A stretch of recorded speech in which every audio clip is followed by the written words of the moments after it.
Welcome to Meltdown Comics in Hollywood, California. Harmontown is now in session. Please welcome to the stage the mayor of Harmontown, Mr. Dan Harmon.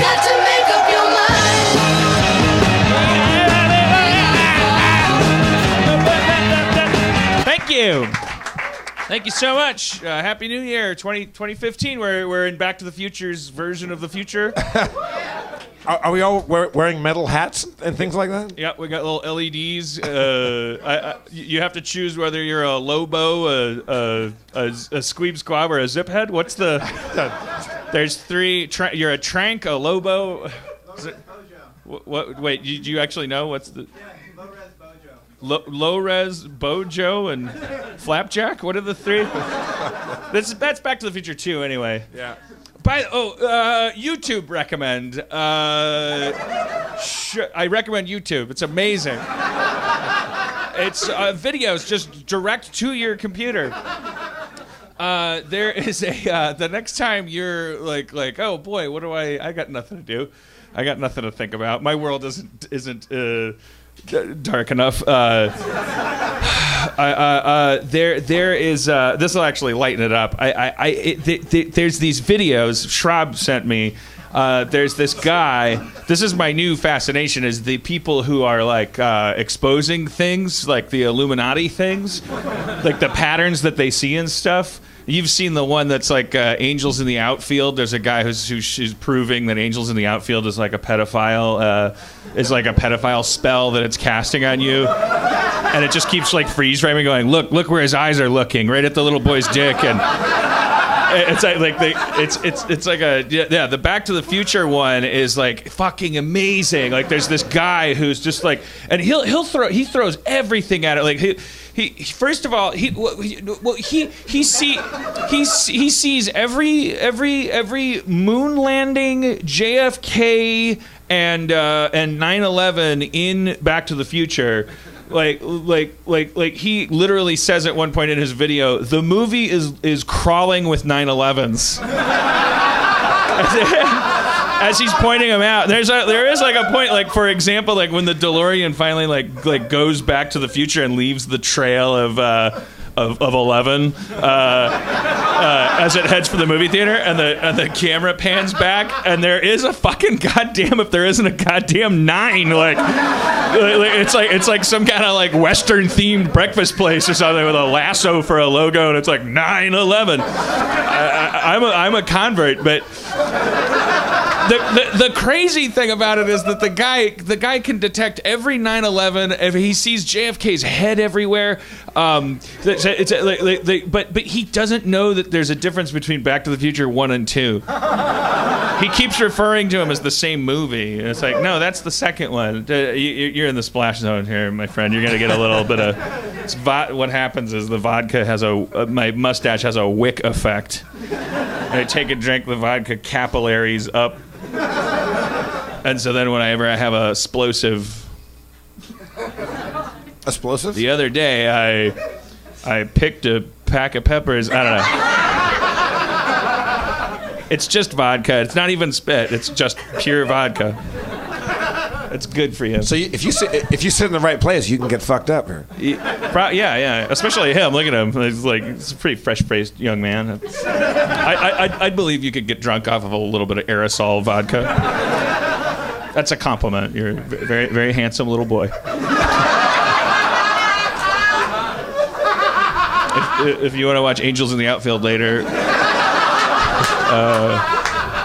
Dan, is it me or is your beard achieving greatness? I can actually. I noticed backstage I can actually grab it with my fist now. Like there's a thing here I can grab. A threshold has been crossed with your beard. I lost my trimmer at the wedding. I didn't. It's somewhere in the house. I had my beard trimmer. I trimmed my beard for the wedding, and I haven't trimmed it since. So this is. If you yeah. See, it looks trimmed though. It looks like you've manicured a nice like. Gentle Ben kind of beard. I have it. Anyways, what? YouTube. We're talking about YouTube. Well, no. So yeah, just check that out. Just Google or YouTube, Yahoo. Use Yahoo. The Back to the Future 9/11. Like the JFK stuff is really interesting because the guy is convinced that the Hill Valley is identical to Dealey Plaza, and that and that Marty McFly is standing where Kennedy was shot when he's looking at the sports almanac, and that in the window where you see the sports almanac, you see two different presidents portrayed two-dimensionally, but then you can see a Kennedy head that is three-dimensional, thus proving the point, which is that Kennedy is a transcendent, like multi-dimensional being, and his assassination has something to do with Back to the Future and 9/11. Spielberg has done it again.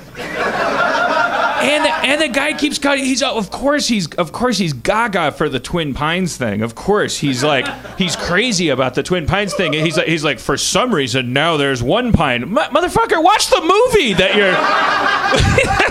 It's not a hidden message. It's the joke is that it's like, why is there now one pine? It's a bit. It's Pine 11. That's been our show. Thanks, guys. Right, Thanks for coming.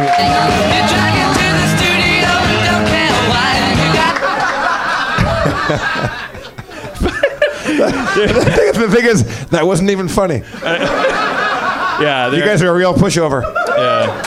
Yeah, they're a hot crowd. We gotta reward them. Gotta reward them for this heat. Gotta make some popcorn with this. This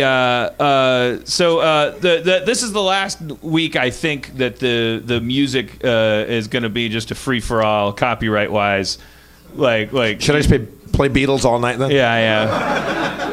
But we're asking if you go to harmontownmusic.tumblr.com, if you're a musician anywhere in the world, really, there's already people that are giving us stuff that we can use under a term that they can agree to. Like we'll use people's stuff who let us use their music, and we'll be able to give you credit. And stuff. That'll be fun because I love being able to play whatever I want, but I would love to if it was all Armenian music, that'd be very cool. Yeah. Well, it'd be cool because then you do like a little thing, especially like stir me up a little hip hop pudding. You little hip hoppers out there within the sound of my voice, you could be really you could. I'm sure that would be a real honor. For your beats to be served up alongside my dropped science. Okay, so SimCity Build It is going on in the news. I'm playing it on my iPad, and you know how those Sims, like they talk like gibberish, like Sim language, like they go like argar, There's a guy every time you click on a guy that's gonna sell you something or buy something from you. He goes, Pussy whips. Pussy whips? Yeah. Pussy whips. Yeah, or lips. It's Pussy whips. Yeah, check it out for yourself. It's free to play, so check it out. But of course, after a while, you might have to buy magic dollars to keep potatoes from taking a year to grow. It's a goddamn virus. This style of game, terrible. Dan, I was driving here and I have my iPad plugged into my car like iPod thingy, and I forgot someone named Kyle Coberly. Does anyone know him? Kyle Coberly. He sent us this. Harmontown. Let it all go, oh, it's gone so fast. Make it last, We have been waiting our whole lives for this. Welcome Dan Harmon and Jeff, Brian Davis. That's nice. Yeah. See. Send us cool shit. We'll play it. That seems like a little bit of some backdoor shenanigans. Like that guy's a little more into you than me. Hey man. Johnny Carson's on the show. Now please welcome Ed McMahon. Edward Anastasia McMahon.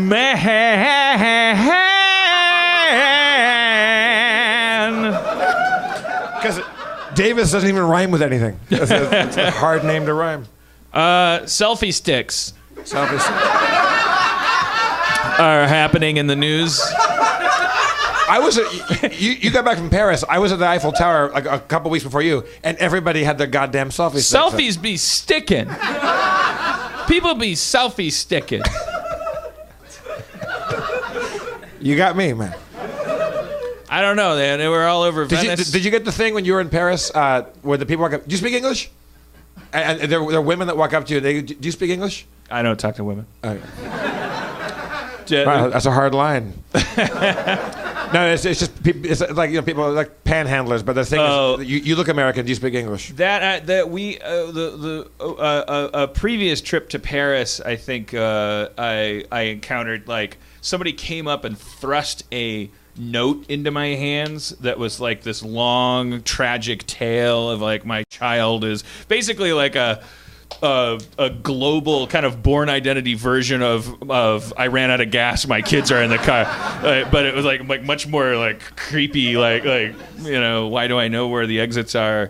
Where's my safety deposit box? I can't even remember how we responded to it. You said yes, like that's happened to you. It happened to me. Like what? Do you remember what it is? Like what's the in and out of it? It's like. No, they didn't speak English very well themselves, and so it seems like they had this kind of broken English written down, and it was a sob story, and I was just like, Yeah, and you just kind of have to give the note back. You're like, here's your note back. So selfie sticks.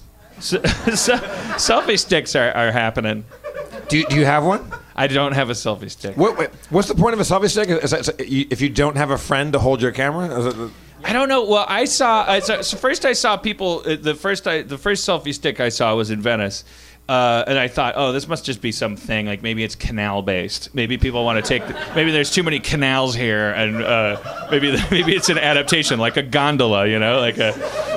Like you can't take a good selfie. Like, too many people lose their phones over the canal, maybe.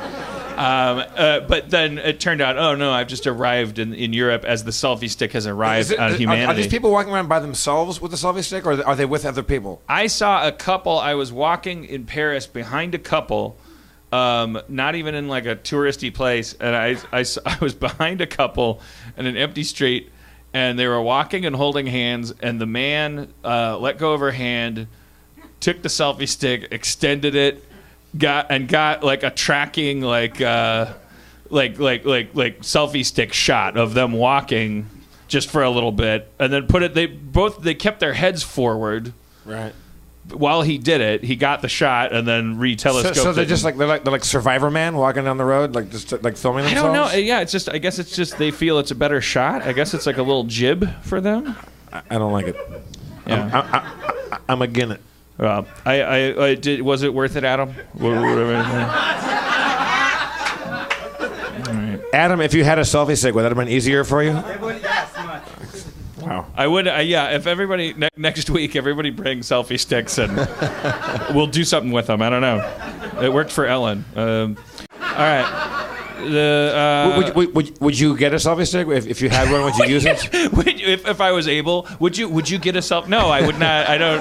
I was definitely. I had a lot of opportunities to get a selfie stick. If somebody gifted you one at work, and would you ironically carry it around and then use it? No, I would use it to see what the hubbub's about. It just seems like a stick with your camera on the end of it. Yeah, it's stupid. Well, ask a stranger. Say, take a fucking picture of me. Yeah. Well, I mean, maybe that's. I don't know. You don't have. $800 phone. Yeah. Well, whatever he said is true too. You both have your points. Your beard has got me mesmerized. Your beard is really good. Also, the gray is coming in nicely. Like you now have a properly gray beard. It doesn't matter. He's Liam Neeson is he's Liam Neeson is in Taken 3, and he's There's somebody sent me a link to a LinkedIn like promotion where it's him doing his character saying like, my name's Conor McJohnson, whatever his character's name is. Me and my friends have a particular set of skills. Skills like enhanced conversation. And then they'll cut to like a clip from Taken where they're like meeting people up. Aerodynamic persuasion, and then throwing a guy out a window. And then he goes on to say like, do you have a particular set of skills? If you send in your LinkedIn profile, a lucky winner will have me read their resume to their prospective employers, explaining their particular set of skills. Wait, he keeps saying particular set of skills. For real? Yeah. It's pretty amazing. Why don't we try that? Why don't we get on that? Go ahead. Yeah, that's what you're supposed to do. Do it. Get on LinkedIn and make a profile. What is LinkedIn? It's something that everyone outside LA uses. I don't understand it at all. Job Facebook. It's job Facebook. Which is as exciting as it sounds. It's a resume. It's like the internet equivalent of while someone's driving by you on a road, throwing your resume through their back window, so that they have it. Except unless you're hiring a backseat person, you're gonna find it and be annoyed. You're gonna be like, "Who put this garbage in my car or my inbox?" The cool thing about it is that I'll see every once in a while, I'll get a LinkedIn profile, like a LinkedIn request from somebody from 12 years ago that was like a bigger shot than me, and like now is like sending me their LinkedIn profile. That's kind of cool. It's like seeing them like with selling selfie sticks on a boardwalk or something. LinkedIn. I'm sure LinkedIn is great for people, but I don't understand. So it helps you if you stain glass, but you don't like to cut glass, and you send your LinkedIn profile out, and there's some guy that's like he only likes cutting glass, but he doesn't know how to stain it. I think that's the idea. Did you enjoy your honeymoon? Was it fun? Yeah. Because you guys went everywhere. You guys were in Dublin and Paris and Venice. Yeah, I figured out why I love Dublin and Ireland. Because we went to like this Irish storytelling night. Like it was a very touristy thing. Like in this bar, it was like you get a dinner, and this lady stood in front of a fireplace and told Irish stories and sang songs and stuff. It was really cool, and she explained Irish history, and it kind of dawned on me, like listening to this stuff, why I fetishize Irish culture is because they're a European culture they didn't have a Renaissance. They didn't participate in this rich people bullshit. Like they're their own little thing. Like they don't. If you go back in their history, any other like European culture, it's like, if you go to their museums or whatever, there's gonna be some like red suspenders at some point, like, or some like fancy pointy shoes, or like a windmill hat or something. Like oh, and then we did this. Oh, this is what we're famous for. He could do like look at us. Like we look like flower people, or like we got perfume on our face. What country is that? The one I just described, yeah, like all of them except for Dublin. You know, like the country of Dublin. I thought you said city. They're just poor potato people. They just grew with the potato. They're just dirty little people, and they had to. I wish that was inflammatory enough for you to get letters about that. No, they don't care because they've been through dirty potato people. They're fine with that. They don't care. They have a great sense of humor. They're not offended. I think everybody cares about you when you call them dirty little people. You're wrong. We had our Irish friend Graham Linehan here last a couple of weeks ago. That dirty little guy. He's a big guy. Shut up, Adam. If you told him I called Irish people dirty little potato people, not on Twitter though, out of context, don't.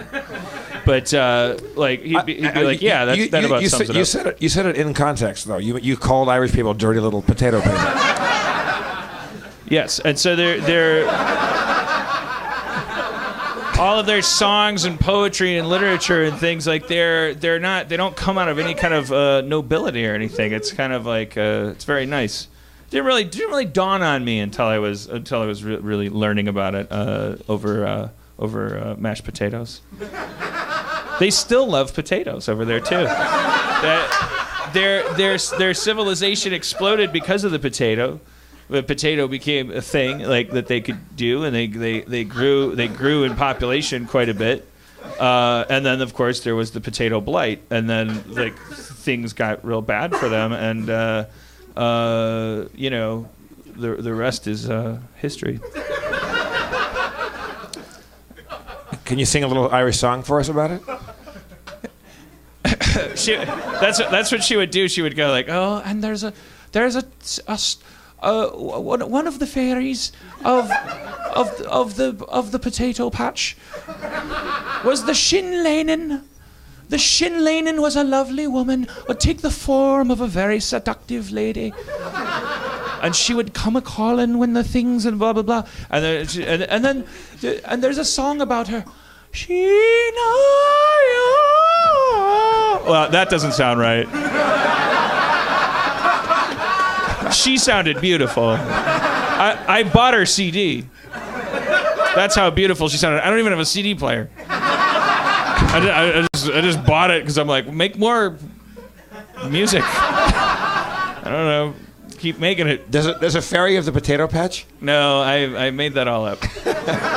That was one of the coolest things about Irish folklore was the fairy. I don't know, just the idea of fairies. Like we all have our understanding of fairies, like the Tinkerbells and the whatnot. They're always, for us, they're always small, and they always have insect wings, and they have there's a very specific fairy like kind of image we get in our head. But the word fairy originally just meant it's just kind of these crazy like magical beings that are kind of 1 foot in, 1 foot out, like it was pre-Christian mythology that got Christianized, but like the way that they Christianized it was to say that when Lucifer went down from heaven into hell, there were a bunch of angels who were like totally like, hail Lucifer, I'm gonna go with him right away. And then there were like the angels that were like, fuck Lucifer, I'm gonna stay up here. But then there were the kind of like, I don't know, I'm gonna see where the action is. Kind of wandering downward, and then there was like an angel that went to God and said, "Come on, give those guys a break. Don't make them go all the way to hell." And then God like snapped his fingers, and at the exact moment, when he called, it's like play it where it lays. So some angels were like, in the ocean, and some were in a rock, and some were like had half of their head in a flower and their foot in a pork chop or something. And So like that's the kind of fairy you are, like you get a pork chop for a foot and then like a flower for a hand, and then but it's just like their fairies are like, they could be monsters. They're like Cenobites. They're angels to some and demons to others. And a leprechaun is one of those. A leprechaun is a fairy. Jeff, did you know that? I did not. What do they call the one that has half a foot and a pork chop? That's a Sinfire. Did you enjoy Venice, Italy? How was that for you? Did you know a banshee is also a fairy? I did not know. They're all fairies. Every monster you could name. Werewolves are fairies. Are they? I made that up. How was Venice for you? Did you enjoy that? Venice was cool. I got to walk around Venice like by myself on Christmas Eve. It was crazy because I didn't even realize until the daylight like how crowded that city can get. In the winter, it's pretty dead, which is why Peter Weller recommended it in his architecture blog, which Aaron read. The reason we went to Venice is because Aaron read this article by Peter Weller, who is not only wrote RoboCop apparently, but is also a PhD in Renaissance architecture. He's a huge history nut, yeah. And is arguably like more into like Renaissance architecture than being into RoboCop. We were joking about, because in the article he talks about why you should go to Venice in the winter, why it's so beautiful, and so Aaron booked all this travel based on this like article that he wrote, and we were going to a lot of the places that he recommended, and we kept joking like, we'll probably run into Peter Weller, but so we finished dinner on Christmas Day. Was it Christmas night? And finished dinner and went down to get our coats, and we were putting on our coats in like this kind of coat room, and then in walks Peter Weller. No. Yeah. And like, just froze, and Aaron looked at me, like gave me this look that was like silently communicating like should I? And I'm like, yeah, fucking go for it, like, because I'm not gonna talk to him like about like, I'm not gonna go like, dead or alive, you're coming to Venice. All I'm gonna talk about is RoboCop. But talk to him about fucking this bullshit you read him about. And she's like, excuse me, I'm sorry, we read your article about Venice in the winter, and he's like, and now you're here. he kind of held his hands out like, and the amazing thing is, you have to understand, like, Peter Weller, like, while the beautiful Christmas miracle, this is like, it was fucking Peter Weller, but while he's talking to us, he's speaking in Italian to these, people who are putting his winter clothes back on him. And so as he's speaking to Aaron about Venice, he's becoming this old Italian man. Because like the cape and the scarf and the hat are going on, so it's like kind of like RoboCop kind of came in and it was like, and then talked to, and then he slowly became like, I don't know, he just started like he became like one of those cool old guys that walks through like an Italian city like at night, like looking at a pocket watch and eating a panini. But so he just talked to Aaron for like 15 minutes or so about like how cool Venice is and why he wrote that article, and I just sat there and stared like. Yeah, that's it. That's all. I don't know if Aaron's got a different version of that story, but I love that. It was pretty amazing. It was like just a really magical thing. Like when something like that happens, you kind of gather it up in a little jar, and you kind of like just want to run out like right away, but you make it last as long as you can. You try not to overkill. Like you just kind of like ran around the corner and we're like skipping, going like he's right behind us. He's right behind us, but like gotta get somewhere safe so we can like just crack up and like roll around on the cobble, like freaking out, like how like repeating every word. That's so good. He had a purple cashmere scarf. It had to be a gift, like it looked so odd. I think someone gave him a purple cashmere scarf for. Bought it for $1. He bought it for $1. Adam, it's. I hate myself. Oh, wow. I'm sad that I got that joke. Did you ever see the new RoboCop? No. Yeah, I saw it. Did they stick with a new outfit, or did they redid the outfit? Yeah, they redo it. Yeah, and they make a point of redoing it. Like they have a scene where a guy goes like, "You should make it black." Like, I don't even understand what they were doing. I don't get it. I don't like it. I don't like it. I did some terrible movie that never was released with Kurtwood Smith, and he was in it. We never worked together, and he sat in front of me at the screening, and it was so bad. And I was freaking out because RoboCop Kurtwood Smith was in front of me, and at the end he grabs me. I was dead on page 40, and at the end of the movie he grabs me by my collar, like by my tie, and pulls me toward him and goes, "Boy, did they kill you too early." I got out when the getting was good. Mm-hmm. Cabin Times? What was that called? It was called Cabin Times.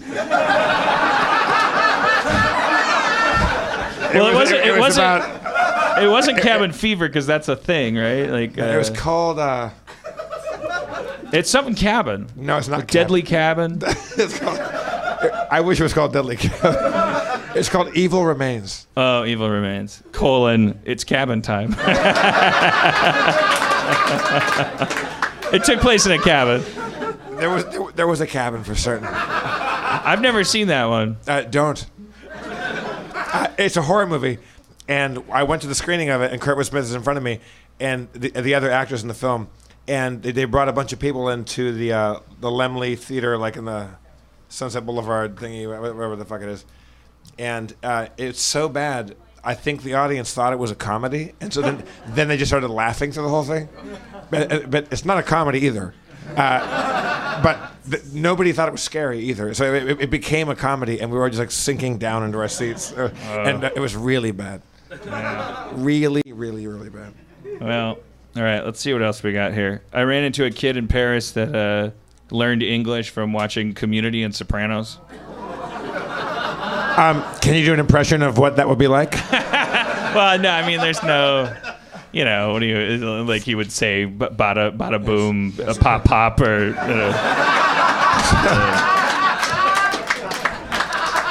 Met about it. Met about it.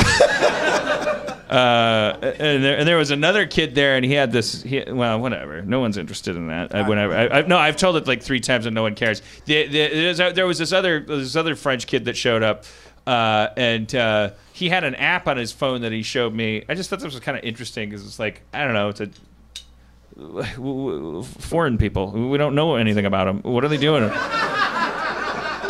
Like, how could your show that you write, never having been outside of the country, how could it ever be appealing to like people who don't speak the same language when they're in grade school and stuff. Did he watch it in French or in English? Well, they I think they watch it in English. Like I said, one of them would watch it with French subtitles on first, and then change them to English subtitles, and then eventually turn the subtitles off. That's something they do there. They're so steeped in English, like more so than we are steeped in French, that it's a little. It's a little more natural for them to be able to do that, but rest assured, we are a lazy bunch that do it. I can't do it. Like I can't. Like Aaron knows definitely more French than me, but like also I think there's this crucial thing where it's like. There's just a shamelessness of you have to just be willing to speak wrong in order to ever successfully speak to someone who speaks a different language. You can't be like this held up by this like there's this fear that like seizes me. You just end up going like bonjour, le bacon. Le bacon. Le bacon. Bacon. Le bacon. I'd like le bacon. Sorry. Good day. The bacon. But Aaron would kind of like slide into the French Uber and just be like, and the driver would be like, huh? What? But then like a couple minutes later he'd be like, and she'd be like, I'm like, are they both doing a bit or they're like talking to each other about stuff? And then Aaron got like bronchitis. She thought she might have pneumonia, so she got up in the middle of the night. She's like coughing up a lung, and she got on the phone, and then she's like, I can't do an impression of it because it's like fluent French. I don't know. She's like speaking to somebody about getting a doctor. Like she called somewhere in Paris, like a regular person trying to get a doctor, and was like, "Oh, je suis très malade." Like, what the fuck? Jesus Christ, she's speaking French about dying and being sick and stuff. Like it was like she took out sticks and made a fire. And then she puked at Versailles. I think we'll let her tell that story. Yeah, I mean, what else am I going to talk about? Who cares, right? Why don't we bring up my honeymooned wife, Erin McGathy.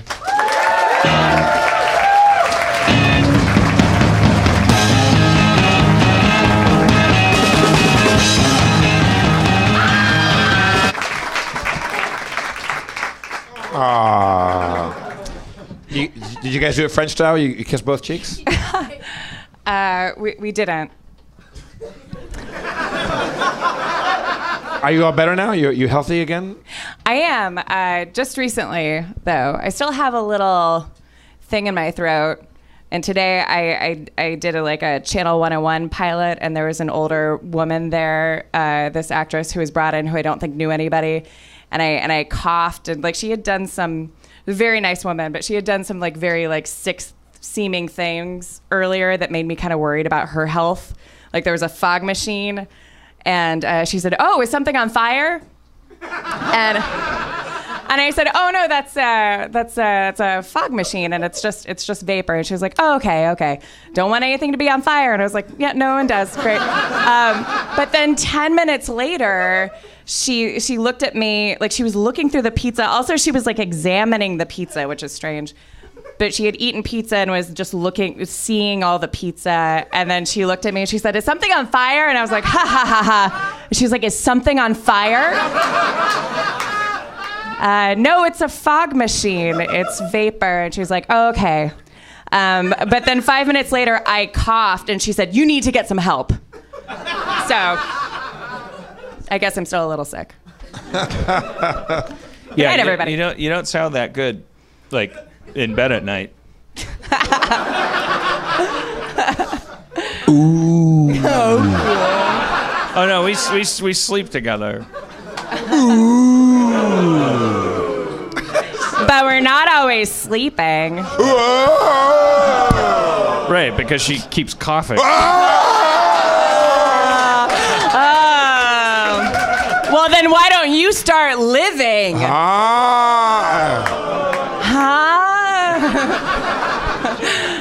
Yeah, no, I was very, very sick, and I was very proud of myself for calling the French doctor. And the French doctor came and prescribed me some antibiotics, and they made me violently ill. And I threw up in Versailles after doing a ton of research and trying to convince Dan to go. And I was very self-righteous about how great I am about enjoying historical things. And I threw up right on history and was escorted out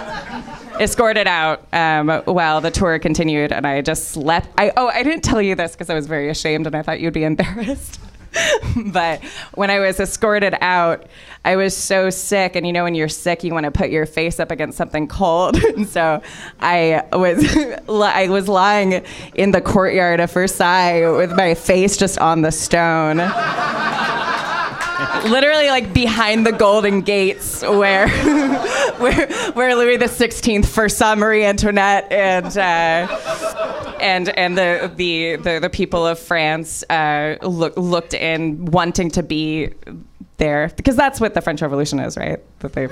I'm just kidding. Anyway, I was lying on the ground at Versailles, but put my very fancy coat over me so people didn't think I was homeless. And it worked out. Homeless people hate insulation. Well, I was just like, I mean, because I definitely looked like there was something wrong, but I was on the inside of the gate, so I clearly bought a ticket. But people don't usually lie on the ground with their face on the stone at Versailles. So you put your coat over yourself so that people just thought you were a corpse? Well, I put it like over my shoulder, and then I had like out like my little guidebook, so it looked like I was kind of doing something. I was very sick. You know when you position yourself in a sleeping position when you have to sleep and you want people to think that you're doing it on purpose? It was that kind of thing. I have no idea what you're talking about. Well, have you ever tried to fake sleeping in a educational situation? Like you mean like putting your head down, like yeah, like in school you're sleeping, you have your hand on your face and just your head down, and then a book, and you learn how to hold a pen while you're sleeping, so it looks like you're doing something. Yeah, I'm just glad you didn't make me go. I mean, I You didn't go? No, I don't. But you said you don't. You're like, why would I want to go to some guy's house?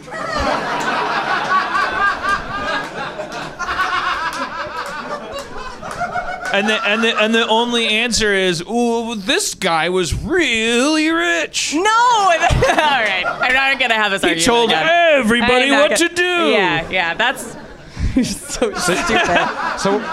So you didn't go? No, I'm not going to go to Versailles. What did you... Also hates Paris. I mean, why is it so absurd? Because it's like we cut their heads off. Like we hated them. We didn't do that. We, being modern people, we turned our back on the idea of all that shitty fucking. Yeah, well, I wasn't going because I was like, ugh, the way they did the wallpaper is. Yes, you. Yes, no, I wasn't. No, that's exactly why people go. No, that's not why people is. go. No, that's not why people go. I'm walking through and I'm like, this is where the royal court met for the last time when they said, Louis XIV and Marie Antoinette, you have to stay here, you have to stay hostage because we have this big list of people who are going to be beheaded, and there these so many moments, and Marie Antoinette is Austrian, and she's 14 years old, and she's married right away, and she goes into her room, and she's like, this is my life, and my life is perfect, and my life is terrible. Oh, so many dresses, and she has no idea what's going on, and you get to be in these halls where people have been. I mean, but I care more about that stuff, obviously. Do you think Peter Weller would have enjoyed that? Well, of course, yeah. That's what I mean. That's the amazing thing about Peter Weller is he's part Dan, part Aaron, all cop. All purple scarf. He cares about architecture. He was RoboCop. Yeah, I mean, it's also magnificent. What did you do instead, Dan, that day? At that particular time, when she was at Versailles, I found a bar I could drink in Paris because it was a British themed bar. So it was just made to be like a pub. I can't like it's hard. They don't have a burgeoning cocktail culture in Paris. They do. Like I went to Paris for the first time. I've never spent any time there alone. So I went there alone in the first week of December, and I had friends there. That are these Parisian rock and rollers. They're very cool, and they kind of showed me around the first night, and then I was on my own, and I kind of failed. Like I wasn't like doing anything cool. I was seeing some sights, went to see the museums and whatnot, but I was intimidated by I don't speak any French, except the how do you do's and pleases and thank yous and stuff. And I asked my friends how come girls here just do not look at you? I was in New York a week before, people flirt with each other. They make eye contact and they look at you and either have fuck that guy or that guy's good looking or they don't care. In Paris, girls are gorgeous. Everybody's fucking skinny for some reason, and they're all smoking, and nobody makes eye contact. And my friend who's from there, he said, Jeff, is a girl in Paris. She looks at you one time, that means she is very interested in you. If she looks at you a second time, that means she is going to fuck you. And I said, I didn't get the fucking first look yet. And then the last day I was there, I went to this fancy cake place, like a gâteau, something, like a what do you call it, patisserie? And really fancy place. I found out a way to get French girls to look at you: walk around with a really nice box of cake. I had a white box with gold lettering on it, and girls just turning their heads. They want to know what's in that fucking box. So did you. So if they're...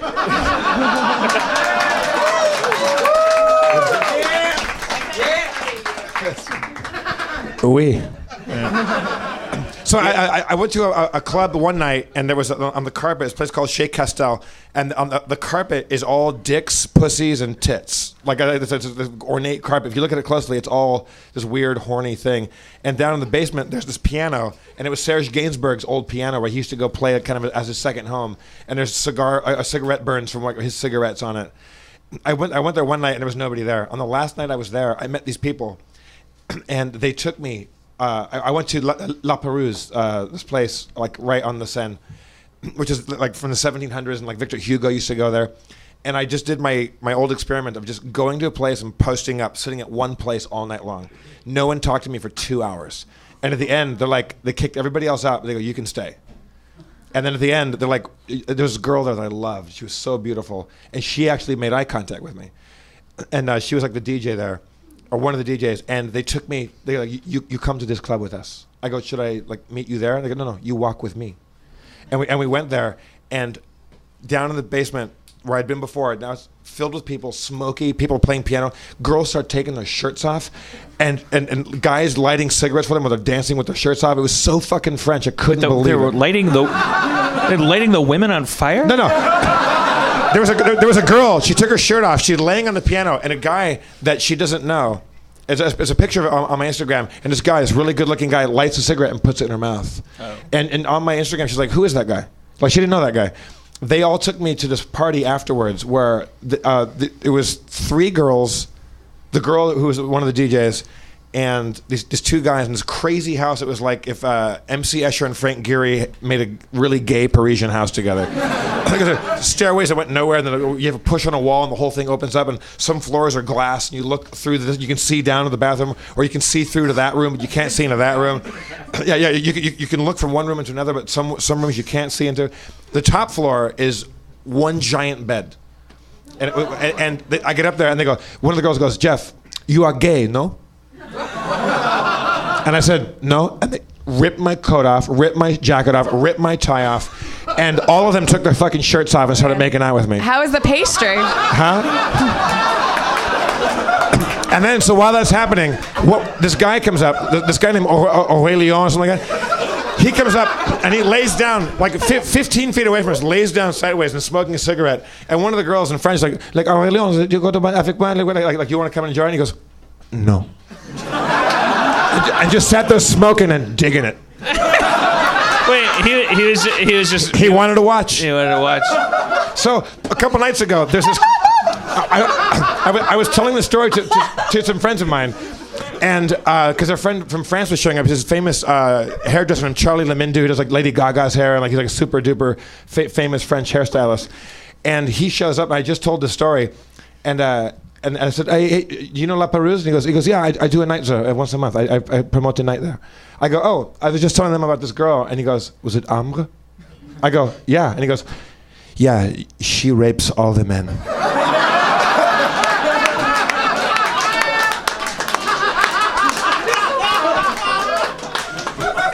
It was fucking French, and my car came at 8:30. It was fucking French.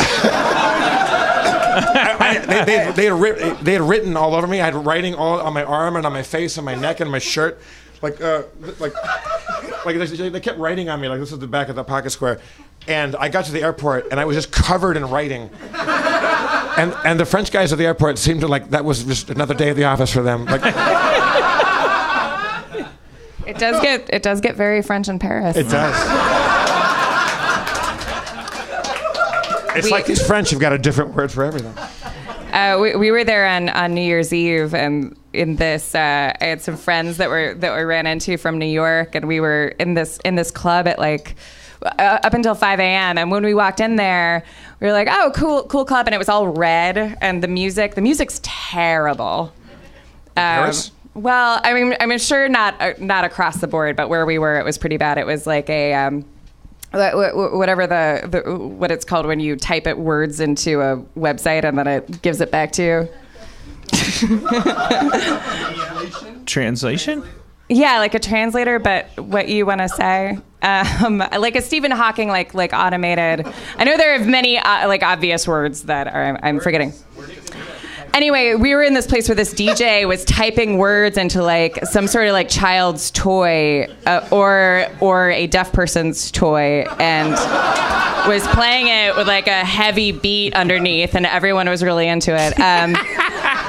Except for the deaf people. Yeah. Ironically, even though their life is a game. Yeah.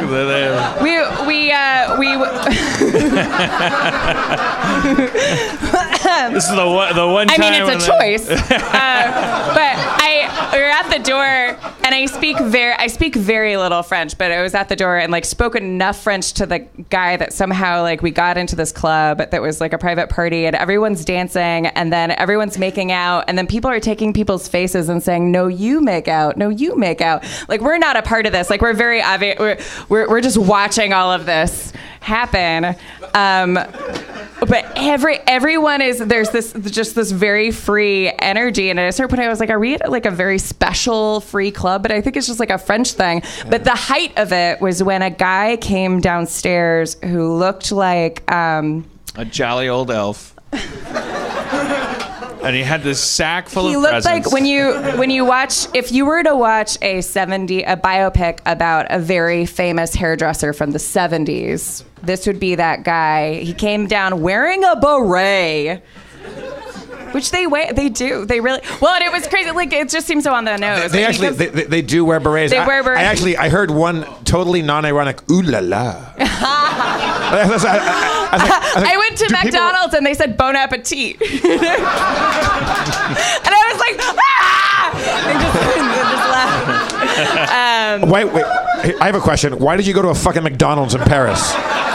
Oh well, because everything was we went because the kids that Dan met at that bar were talking about it like it was the most amazing restaurant in the world, and I thought it was funny. I did it. The kids call it MacDo.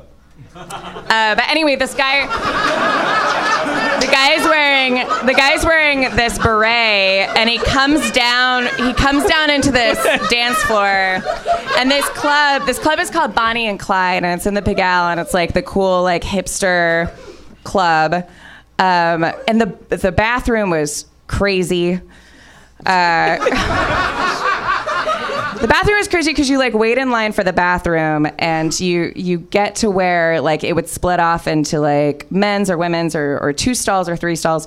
There's one stall that has a door, and then there's like a trough or urinal, but it's like right there. So if you're standing in line and a guy just has to pee, like he'll stand there and pee.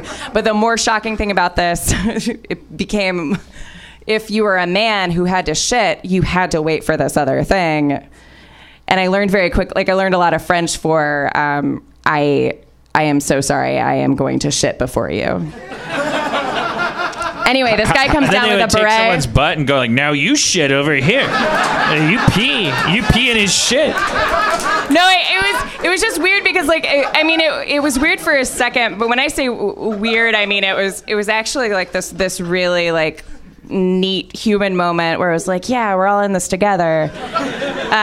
Like knowing when a man has to shit, but then also the women get to maintain this mystery of like, you don't know what's going to happen in there for me. But like for a man, like it's like poop will be coming out of my butt, and that is why I am waiting in this line, and poop will come out of my butt before you do whatever mystery you'll do in there. Anyway, this guy came down. You guys had a very different Paris experience than I had. This guy had a beret and a cape and came to the middle of the dance floor and a long cape and not heels but men's heels. Like when you see pictures of like restoration heels, like French Restoration heels, like they were clearly men's shoes, but he was wearing heels and just started very sincerely voguing. And I was looking around and no reaction, and it was amazing and beautiful. And like he saw me looking at him and then was like, "All right, this is the time when I do this for you." And I just sat there while this man vogued for me. While you're waiting to take a shit? No. This is in the dance room. All right. All right. Well. Paris. Yeah. So Dan, thumbs up, thumbs down on Paris. What do you like? I'm not a Paris man, but I wasn't a New York man for several New York visits, and then Dino showed me the Dino side of New York, and now I love New York. Someone will have to, Paris is very intimidating to me. It's I absolutely have no I don't funnel my fear of Paris into me going, oh, Paris is shitty. I think the deal with Paris is, if I could totally make a bunch of sweeping generalizations and speculations, is that, like, even though it's a city that everyone on the planet wants to go to, unlike other cities that everyone on the planet wants to go to, they've refused to succumb to the tourist industry, they're and the tourist culture. Like, they all know English, but that's where you get that stereotype of like, well, you have to try speaking French, otherwise they don't like you. Yeah. I finally got that when I was there. I was like, I think putting myself in their shoes, I was like, oh, suppose you're Paris and you just want to be New York. Like people in New York don't bend over backwards for people that don't speak English. In my experience, like going to Italy, people like throw their arms around you as a stranger. And also Paris is not all of France. Like south of France is very different than being in Paris. Where people like it's more provincial and it's less like in Paris. People are busy; they got shit to do. And also being an American doesn't charm them. That's not enough on its own to be interesting to them. They got shit to do. I went to go buy a razor because I left my razor in New York, and I went into a very busy like drugstore, and I found the razor, and I was hoping that I could just walk up, put the razor on the thing, she would type it up, I would see a number, I would overbid on euros, she would give me a lot of change, and that would be the end of it. And she goes, she rings it up, I put the money, and she goes, I said, je comprends pas, I don't know. And she's like, why not? Like, in perfect English, I go, je ne parle pas le français. And she goes like, why? And I said, so one phrase I know, I said, j'espère qu'un jour je parlerai bien le français. Like one day I hope I can speak French well. And she goes, un jour?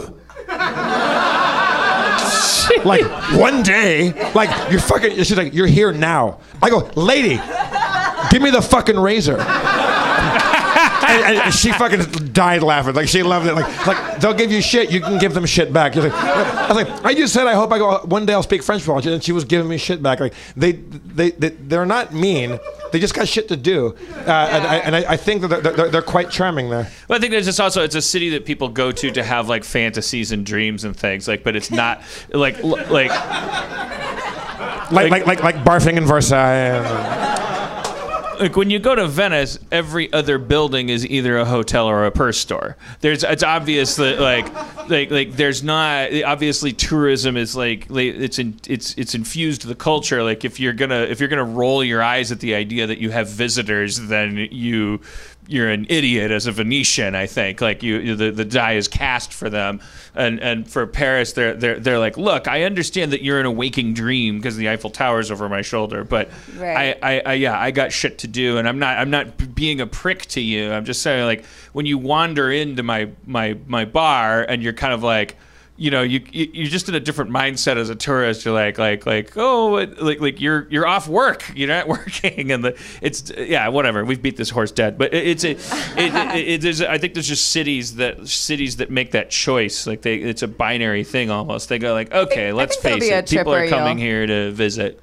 I could see you liking it because I think that's kind of the great thing about it, because I think that's a turnoff about the touristy stuff obviously is like the selfie stick. So you have to buy the selfie stick. Take the selfie stick. Yeah. But it's kind of neat to just kind of. If I got comfortable enough, it would be several like visits, whatever. What I was blown away by is I had that box of cake, and I went to I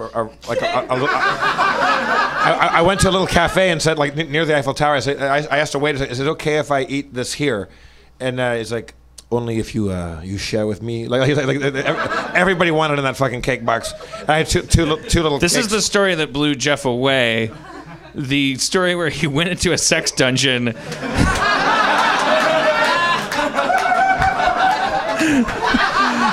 I know he didn't say it, but time travel was implied.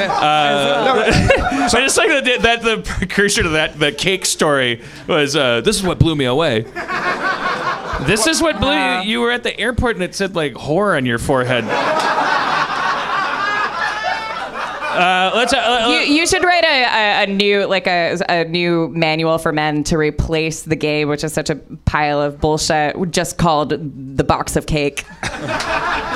And we can just see men carrying around beautiful boxes of cake. I went to what's the museum where all the Les Invalides, where all the D'Orsay? Where like Napoleon's tomb is, where all the armory and all that shit is.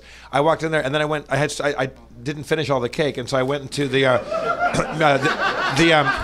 you sat at Napoleon's grave with the cake, and Napoleon was like, "Oh, you going to share that with me?" I was in Napoleon's tomb with my half-eaten cake, and then I had the box, and then I went across the road to the Musée Rodin, and I wanted to see the statue of Honoré de Balzac, and so I walk in there, and these two security guards come charging at me, and I'm assuming they're gonna go, you can't bring food in here, and they're like, what is this? And I opened it up and showed them, and I was, is it okay? And he goes, and they're like, oh, no. One guy's like, no, it's okay. You can bring food into the thing. And the other guy's like, no, you have to give it to me. I was like, did you give it to me? I was like, then I for €2, you walk in the fucking Musée Rodin gallery, and you're out in the fucking garden, and there's a fucking Le Penseur, there's the Thinker by Rodin, and I'm fucking eating my cake, and no one gave a shit. Like, you couldn't bring cake into a museum in the States. It was the best. And then girls walk by into smoke and they fucking want to know about that cake. Was this cake made out of diamonds? What kind of cake? It did. Oh, it's so good. Sorry. Come on, we're you guys. We keep a tight schedule on this show, and we got important shit to talk about with Spencer Crittenden. Bring him out. Oh shit!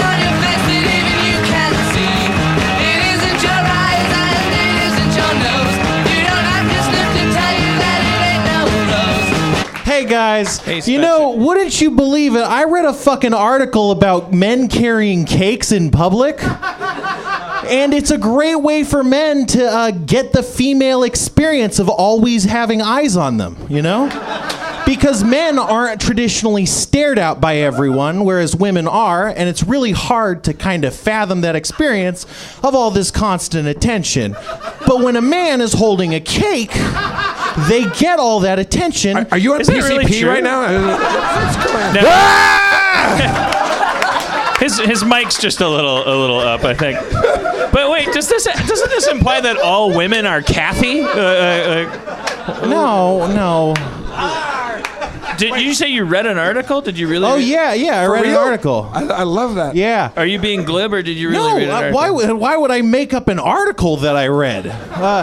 No, this lady, she was like, it's probably really hard for guys to fathom what it's like to always be contemplating, gazes on you, and to how that changes your behavior and just the way you hold yourself and the way you walk.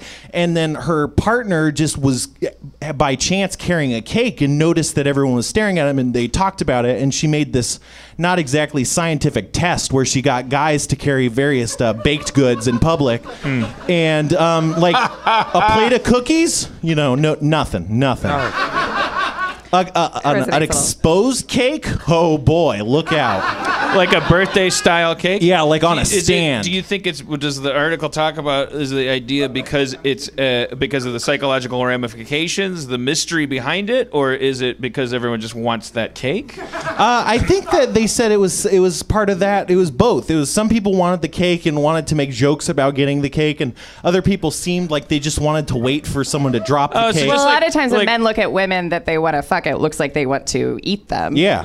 So Also- it's comparable. I don't know if you guys, Dan, you don't strike me as a person that buys flowers.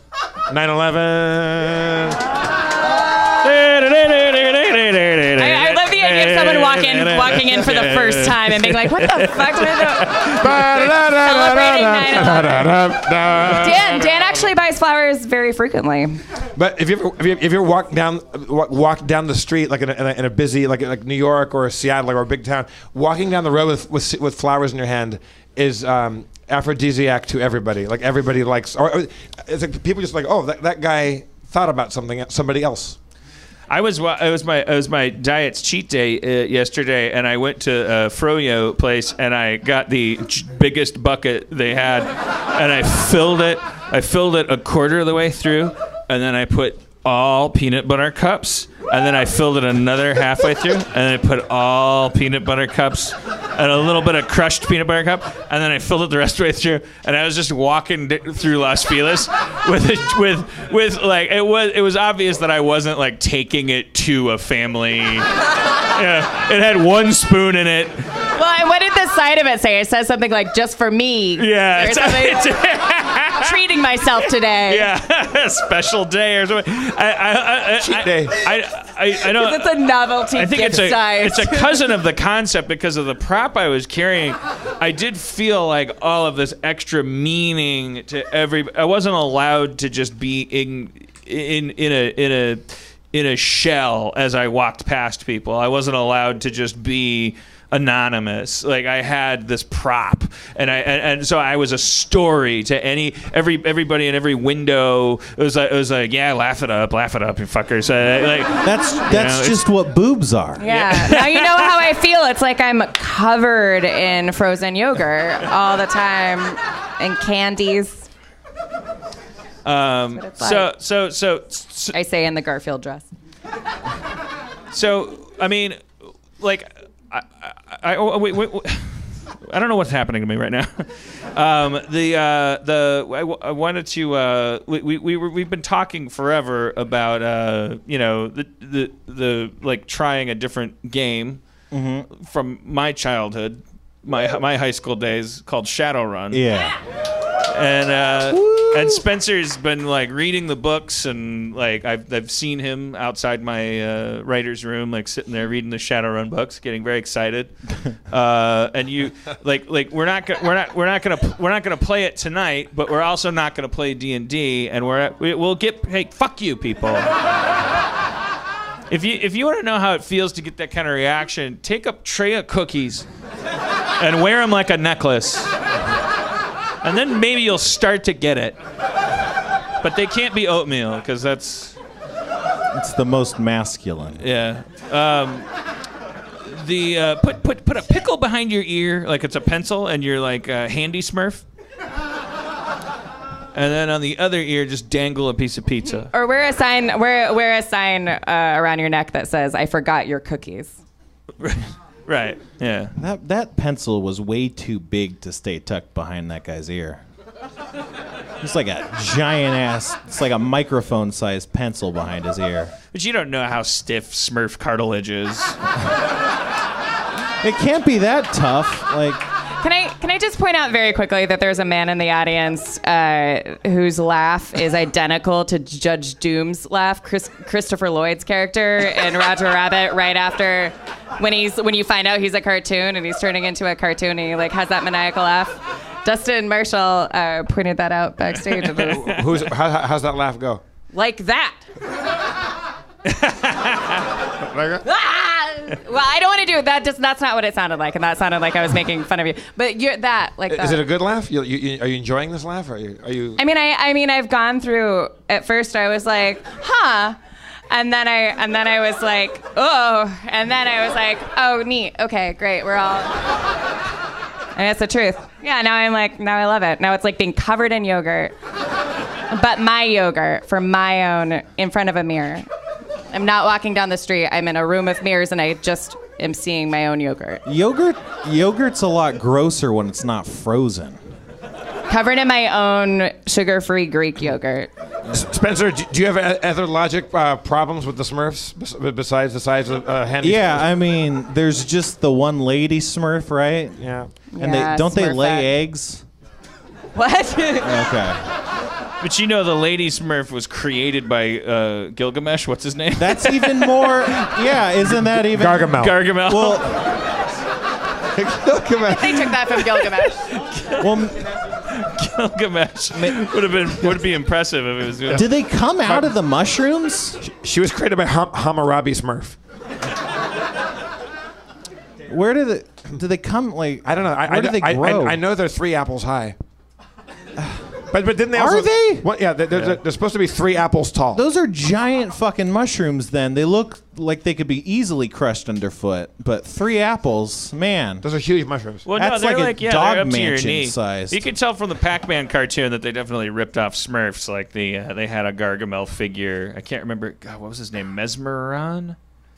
Maybe. Are you sure The Pac-Man doesn't Pac-Man cartoon predate? from the- Oh, the cartoon. I didn't like that Pac-Man had hands and feet and had gloves on for some reason. What's he supposed to do? What's the cartoon supposed to be? I'm not on a rhetorical question, but what would that cartoon be? Like he's just floating in space, and he's like, "Well, I ate one dot. Like, time to eat another one." Like, how do you get 100 episodes out of that? Like, what do you do at Christmas? What do you do? He had to have gloves. You and have like a ton of dots. Yeah. I mean, They weren't just gloves. They were like kind of like gauntlets. Like he had like big fancy gloves. Cartoons always seem to be wearing gloves. yeah. Because hands are You could scarier. you could just draw the Hands are like nature's the gloves, glove. And then you could not have the little wristy part of the glove, and you'd have a hand. I didn't realize until we were The creating. hand fills out the glove shape perfectly. That's why it's that shape. Sorry. Oh, I bet I know why. I bet I know why they wear gloves. Maybe because in the old days, like cell animation, like the color, when you were the way you made things move is by putting like transparency on top of transparency. There was always like a color differentiation between things that are moving and things that are static. Yeah. So making sure that anything that's going to be moving a lot is like a different color than the thing next to it, maybe is like a good idea. Just a thought. So, They could put like a different movement of the hand. Right. Like a piece of, like a new sheet. Right. So if I it. think now it's just convention. You know, it's just cute to have gloves on. Of course, because we all grew up on animation. What's but cute about gloves? I'm you're saying what I'm saying though, Is right? Callie here? Is that because it's a different cell? Because we've all seen those like Scooby-Doo cartoons where it's like they're walking by a mountain and you're like, gee, I wonder if there's a secret door there because it's like, it's gonna move, so it's like different color.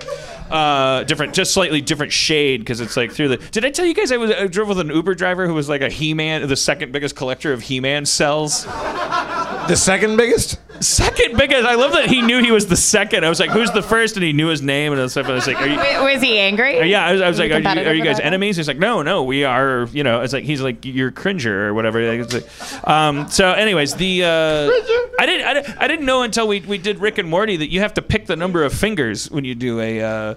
Justin and I had to sit down, and Justin's like, okay, it's time for the finger conversation.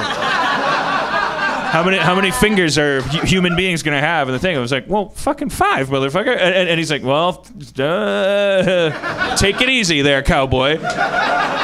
Well, 5 fingers runs into money. Sure, like the Simpsons have 4 fingers, don't they? Yeah. Anyways, Fiery. it's It's weird. like 25% more fingers you have to draw. Yeah. It adds up. I mean, it's budgetary-minded stuff. Yeah. Well, if I'm not. All right, so Spencer, Garfield has 4. Spencer, have you played Shadowrun before? No. What's your impressions off the bat of Shadowrun? It's a great system. I believe that. The Shadowrun universe is. It sure is, Dan. We'll be right back. Squarespace. It helps you make your own website. I'm here to talk about bonobos. It takes place in the dark future of mankind. Corporations have taken over the government. Mega corporations. Imagine Dan. that. But in addition to all that far-flung future business where there's all the hacking and the laser swords and the implants and the bionic things, there's been an awakening. An awakening has happened along the way. Yes. In addition to the world going to shit just for regular conventional reasons, Like there was capitalism. an awakening where magic returned. People started deforming, turning into trolls and elves and goblins and orcs and things. And there's dragons and stuff that are like. Did I read correctly that there's a dragon that gave an interview? Yeah, that was Dunkelzahn, I think, if I'm pronouncing that right. Dunkelzahn. He became the first dragon president. It's my mom's maiden name. It's true. Dunkel. It's a good name. Now, Zahn means son. before we embark on this, are we saying goodbye to our D&D campaign for Don't good? say goodbye. I'm glad you asked. Say good journey. Oh, sorry. Oh, What does good journey mean, Dan? Just a reference to the Dolph Lundgren He-Man movie from. Doesn't okay. Dan's the 3rd biggest collector of He-Man. It's crazy if you actually look at a bird's eye map of Castle Grayskull, it's identical to Dealey Plaza.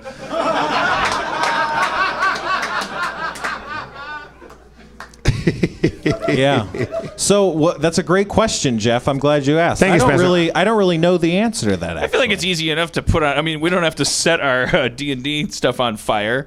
That story's not done, obviously. Well, you don't know how I DM then. Oh. Ooh. It's all fire.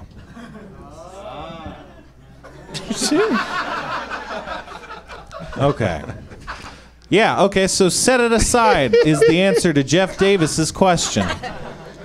All right, yeah. Put a pin in it. Do you want me to... Can we introduce some special guests tonight? Yeah. I'd love that. I mean, I don't know how he feels about being pointed out, but the guy from Homeland is here.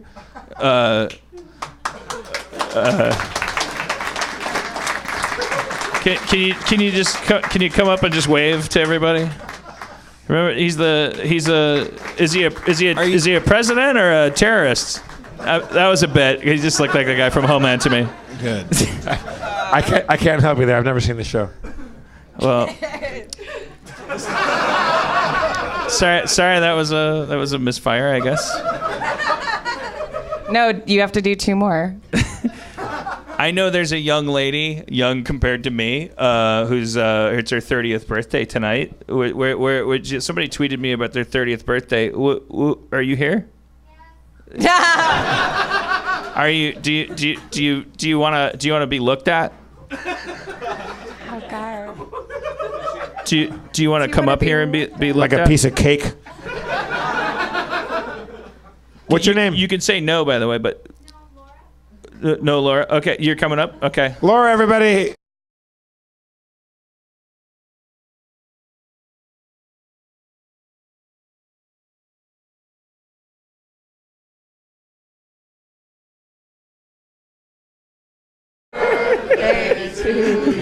All right.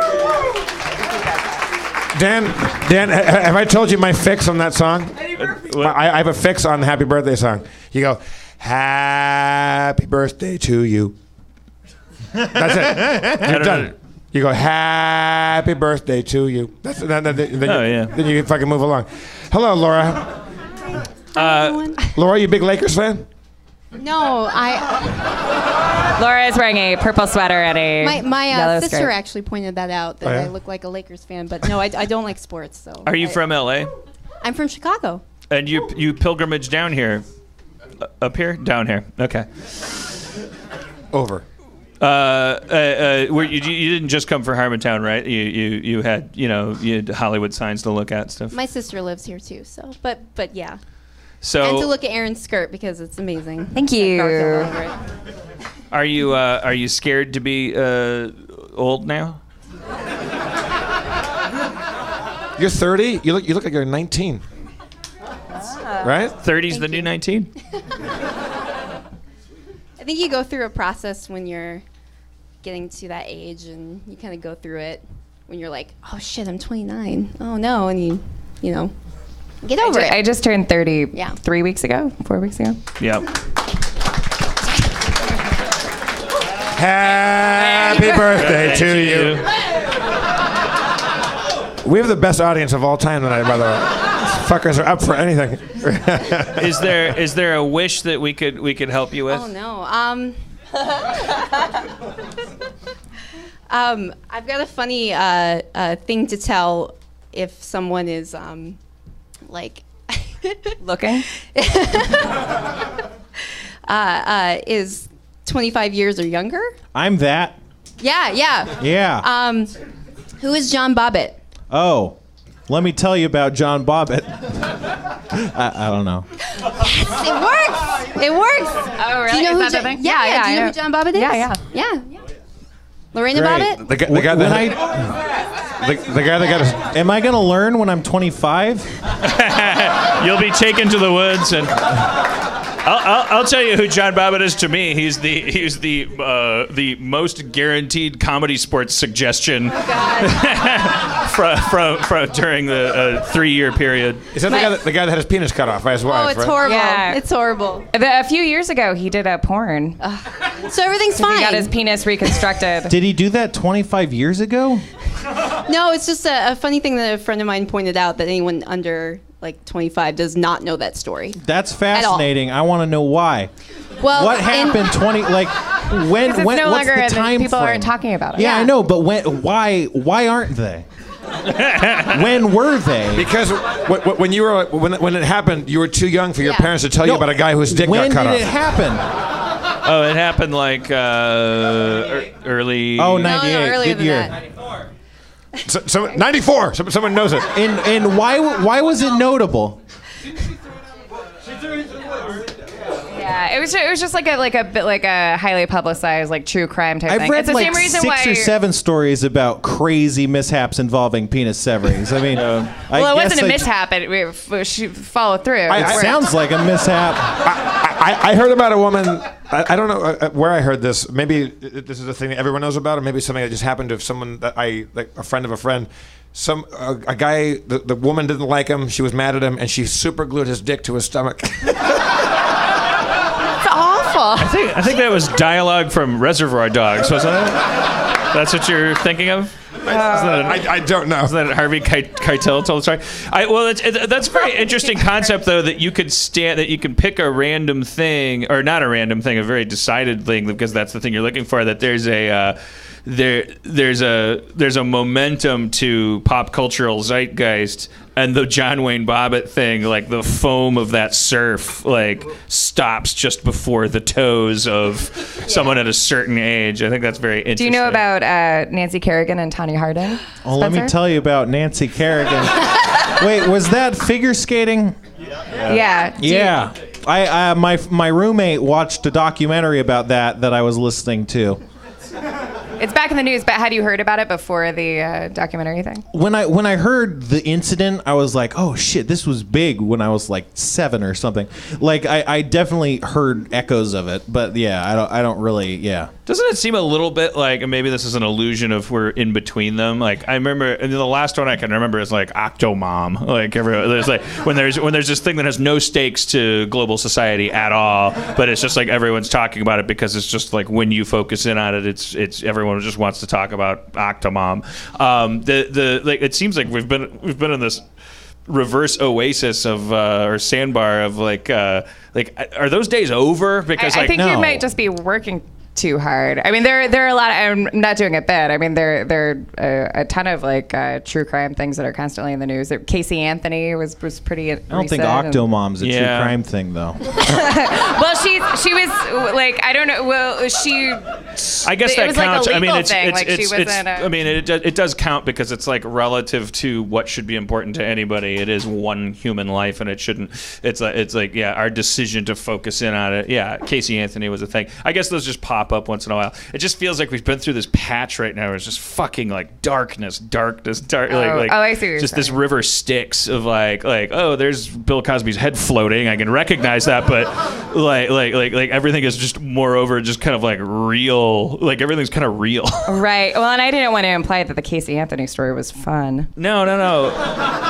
It's not fun. It's not hard but no, there's bigger fish to fry than 350 million people focused on one verdict of one case, to be sure. So there's like these things that pop up. I was just wondering, it seemed like but I think that's how you remember time. Like if I look back through the 80s, I'll remember like all of those things, these little maypoles that we danced around, and I won't remember like the lava flow of actual society. Stuff just also like turns over so much more quickly than it used to. Right now, it's just like I think with every passing day, it's like I don't know where the tipping points are or where they've been, but it's like it seems like I almost want to like they're going to invent some phrase for it now where you can't even exist as an entertainment like kind of person. Like you have to make a decision in your life whether you're going to dip a toe in that river or not. Like you have to have a relationship with it because it's like there's just too much available reality now. You can't like there's a camera on everything is documented, all of the goo is seeping up, it's all available to us. I could tweet like hey everybody like we're gonna have a sock hop tomorrow night. We're gonna have a good old sock hop. And I know that somebody out of 350,000 people that are like looking at that, I know that someone is gonna go, that's a little bit of a bummer considering that someone got strangled by socks yesterday, like. Or that you know socks like hashtag sock slaughter like you know, and I'll do a little Googling and I'll be like, you know what? Come to think of it, my relationship with the word sock does need to change. Like I fucked up. I'm not being that guy that's going like give me a break. Let me say what I want. I'm saying like You're the just saying world that is Irish people are dirty little people. they're dirty little potato people. I'm gonna get one of those. I'm gonna get one of those mouth swabs and mail it in so I can. I hope I'm one of them. I hope I'm one of those dirty potato people. What is your heritage? Your lineage? I don't know. I gotta find out. You don't know? I want to be a dirty potato person. Let's do it. I'll get us some Swabs? tests. Mine's pretty clear. I'll get you a swab. Yeah. What do you think you are? You must know something. I feel like I must be pretty Irish, but and then beyond that, pretty Polish. What if you found out that you were straight up 100% Parisian? Like you get a letter from the company and they're like, Mr. Harmon, no, a knock on the door. Sir, we've never done this before, but we've never gotten a test back that's so conclusive. You are from this cafe. It's printed. Your father is Victor Hugo. Let's. I forgot the birthday girl's name. Laura. Let's do that thing that we do for everyone's birthday. Happy birthday. Give me some vodka. Oh. Yay! That a girl. She should pour the gal a drink. Laura, we asked you, do you have any wish fulfillment? Do you want to live in Los Angeles? You visiting here? Or? Just visiting. Yeah. You want to stay in Chicago? Yeah, I work for a nonprofit there, so I'm having a good time. What do you do? I teach English as a second language, and I help immigrants and refugees adjust to life in Chicago. Wow. Oh, is there any? Don't coddle her. Don't enable her. There's too many people speaking English as a second language. I feel like you're cheating. Where does it stop? Pretty soon it'll be taught as a third language. I feel like you're cheating at the, oh God, am I doing something that really matters at 30 game? I don't get paid very much, if that makes anyone feel better, so. All right. Well, happy birthday, Laura. Let's. I don't know. I'm bad at. Per tradition, as you walk back to your seat, Dan is going to list every major event that's happened in the last 30 years. Right. Also, spanking machine.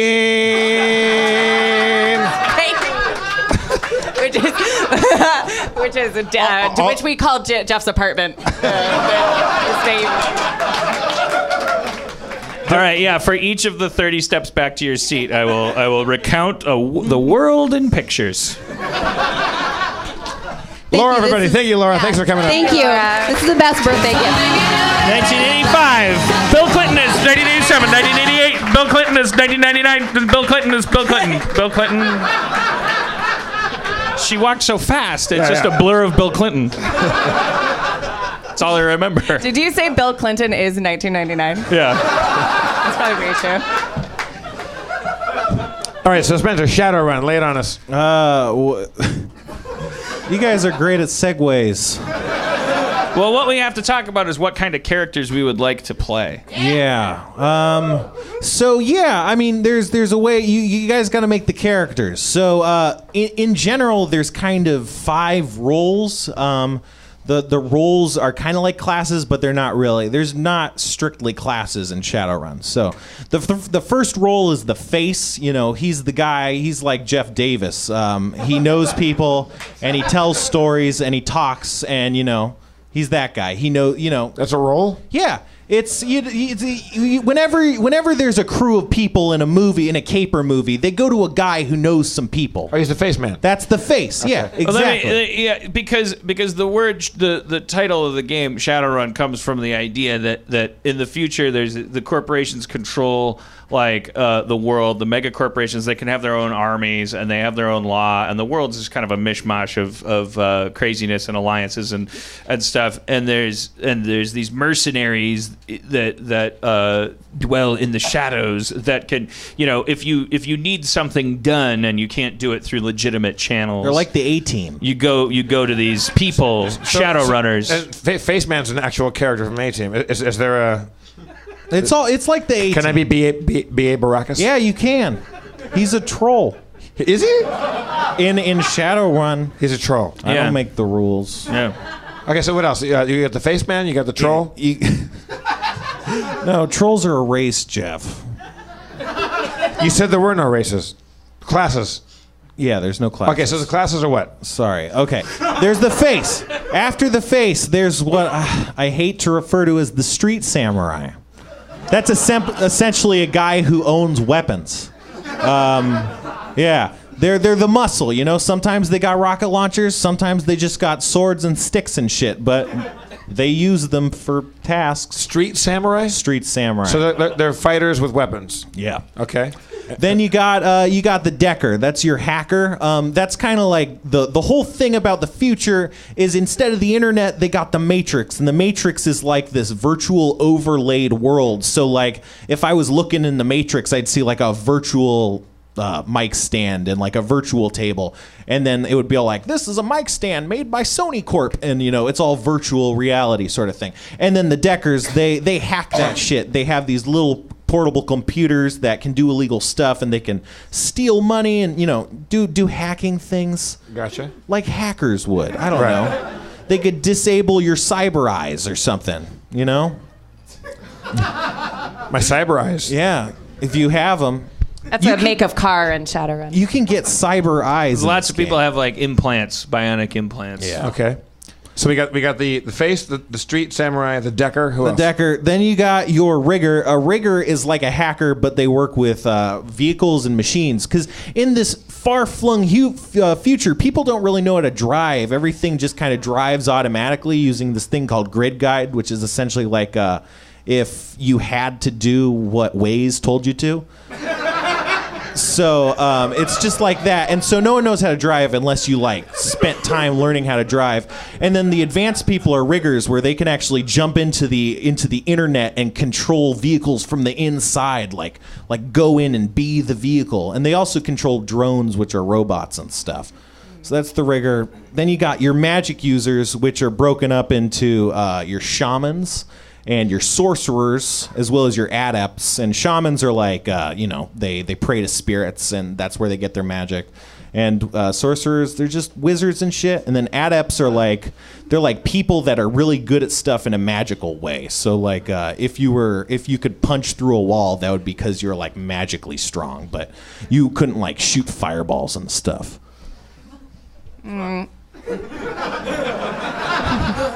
That's 5, right? Yep. Yeah. Yep. Wait, could you? I have some more questions about the adepts. Yep.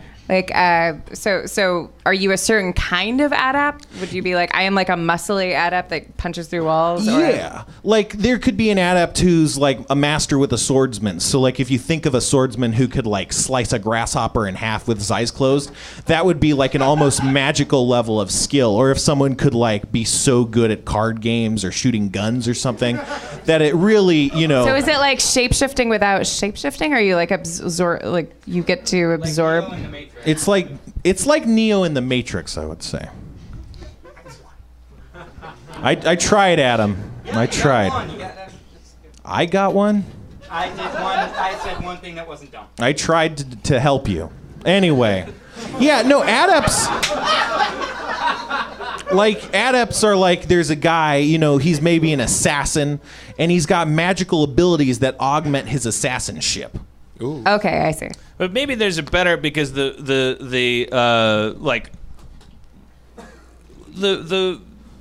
probably a permutation of the class system that allows for just about any kind of character you would want to be. So it kind of begs the question, like, what, you know... Yeah, so knowing what little I've told you about the setting, if you had a character concept, that'd be a great place to start. So, like, if I was in the world of Shadowrun, I'd be, like, the well-mannered nerd who knows enough, but not enough to save his own ass. Or, you know, like, something like that. You start... So we have to size ourselves up? Yeah, you start with like a tagline as your character concept. Yeah. You know? Jim Nightblade. That's a character concept.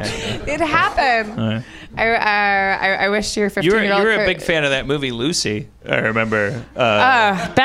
My favorite movie ever. That movie's the dumbest piece of shit ever. And it was but so exhilarating. It was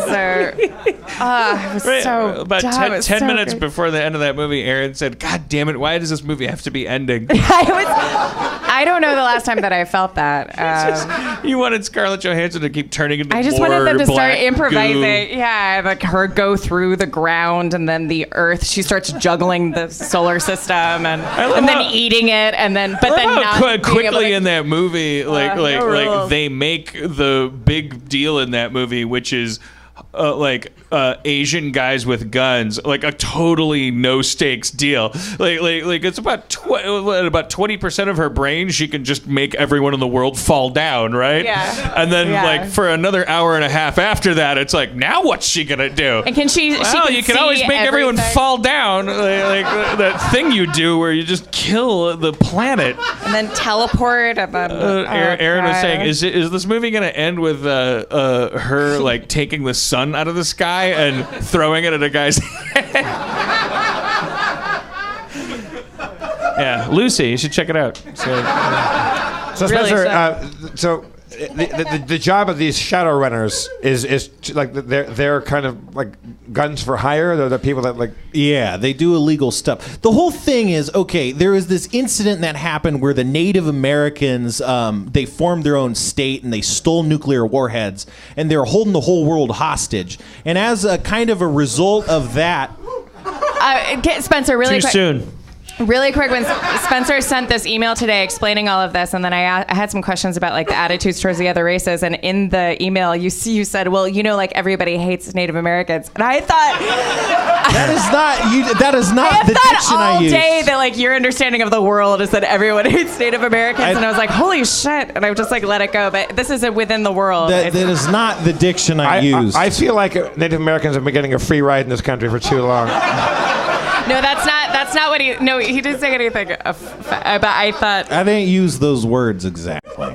No. Everyone in the world of Shadowrun is racist against Indians because they took the world hostage with nuclear weapons, Okay. And what? like terrorists.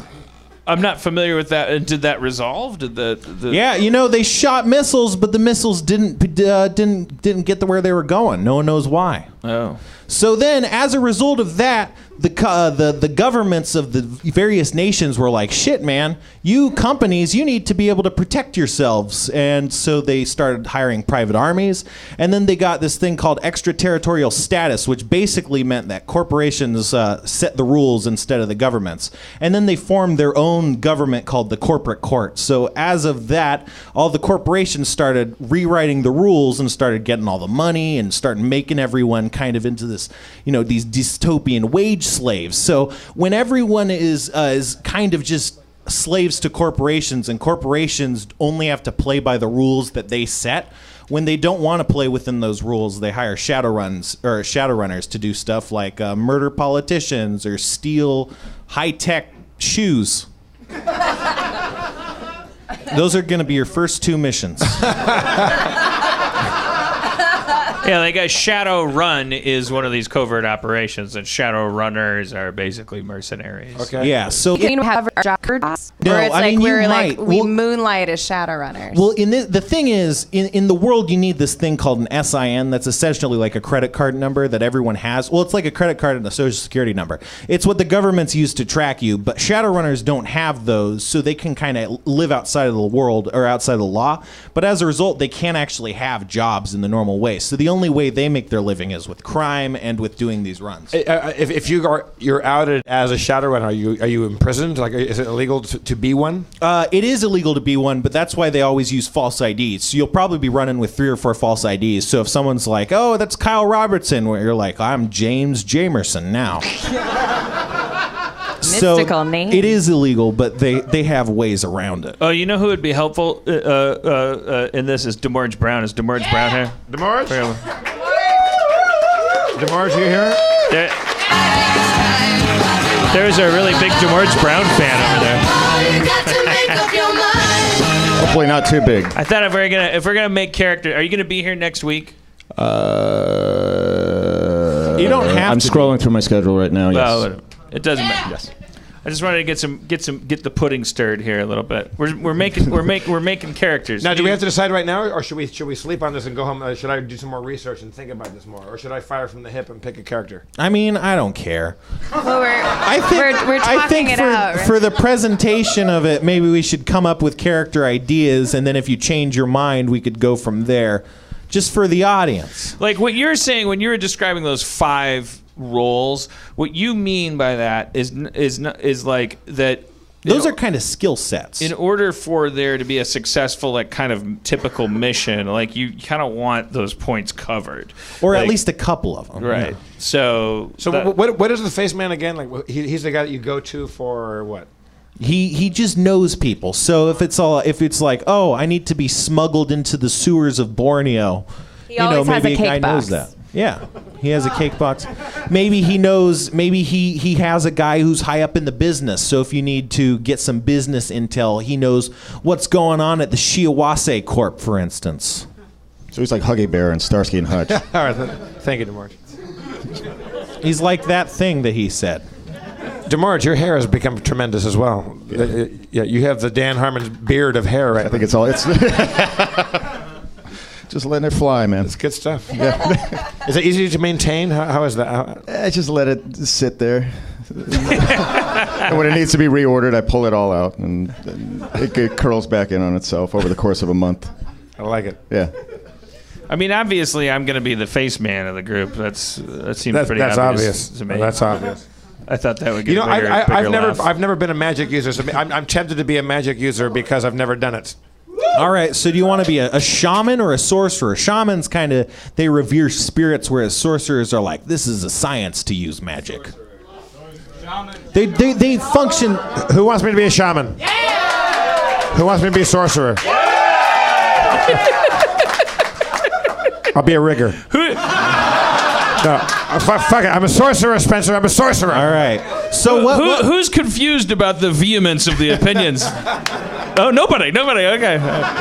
But also there's race. So there's dwarf and human. I want to be a black sorcerer. Okay. Or a dirty Irish potato sorcerer. I mean, so there's human and orc and troll and elf and dwarf. There's black too. I imagine an elf sorcerer would be pretty good at being a sorcerer, right? Yeah. Who wants me to be an elf sorcerer? Who has no opinion? I'm a decker.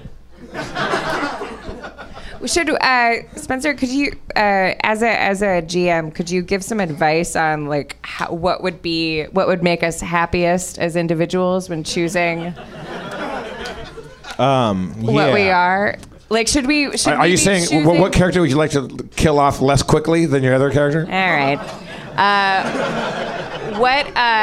Should we be choosing characters that fit? I don't know. Like your opinion. Obviously, there's not a right or wrong. I mean, if you think about a character in like a TV show, it's like that could be summed up in like a thing, and then a character like that might be appealing to you. So it's like, oh, she's the bubbly girl next door.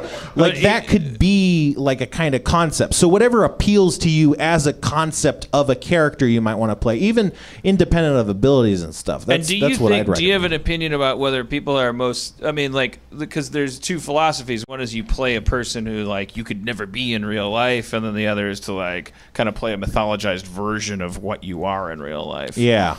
And they're both valid, like for role playing. But like, what do you do when you play? I play as little girls, man. Really? Oh yeah. Perfect.